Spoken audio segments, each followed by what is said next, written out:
સુરત લીંબાદ વિસ્તારમાં રહેતી મહિલા પોતાની બહેનને મળવા માટે નવસારી જવા નીકળી હતી ત્યારે ગોડાદરા કઠી મહારાજ મંદિર પાસેથી ઓટો રિક્ષામાં બેસી ઉધના બસ સ્ટેશન પર ઉતર્યા બાદ પોતાનું બેગ ઓટોમાં ભૂલી ગયાનું તેમને ધ્યાનમાં આવ્યું.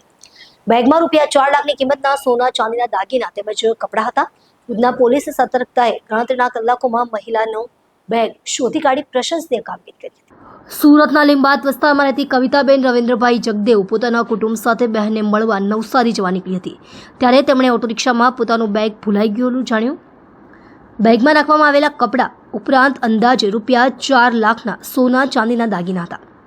ઘટનાની જાણ થતાં કવિતાબેન તરત જ ઉધના પોલીસ સ્ટેશન પહોંચી અને ફરિયાદ નોંધાવી. ઉધના પોલીસ સ્ટેશનના પોલીસ ઇન્સ્પેક્ટર એસ.એન. દેસાઈના માર્ગદર્શન હેઠળ પોલીસ સબ ઇન્સ્પેક્ટર એમ.કે. ઈશરાણી તથા સર્વેલન્સ ટીમના જવાનો head constable Manmohan Shivnarayan, police constable Bhaveshbhai Dulabhai અને નાગેન્દ્રસિંહ રાજેન્દ્રસિંહે ત્વરિત કાર્યવાહી શરૂ કરી ટીમ દ્વારા ઉધના વિસ્તારમાં વિવિધ સીસીટીવી કેમેરાના ફૂટેજની ચોક્કસ તપાસ હાથ ધરવામાં આવી. ઓટો રિક્ષાની ઓળખ કર્યા બાદ તેની શોધખોળ કરી અને અંતે બેગ મળી આવી. તપાસ દરમિયાન બેગમાં રહેલા તમામ દાગીના અને સામાન સલામત હોવાનું જણાયું હતું. આ ઘટના ફરી એકવાર પુરવાર કરે છે કે સુરત શહેર પોલીસની સતર્કતા, ટેકનોલોજીનો ઉપયોગ અને નિષ્ઠાવાન કામગીરીના કારણે નાગરિકોનો વિશ્વાસ વધુ મજબૂત બન્યો છે.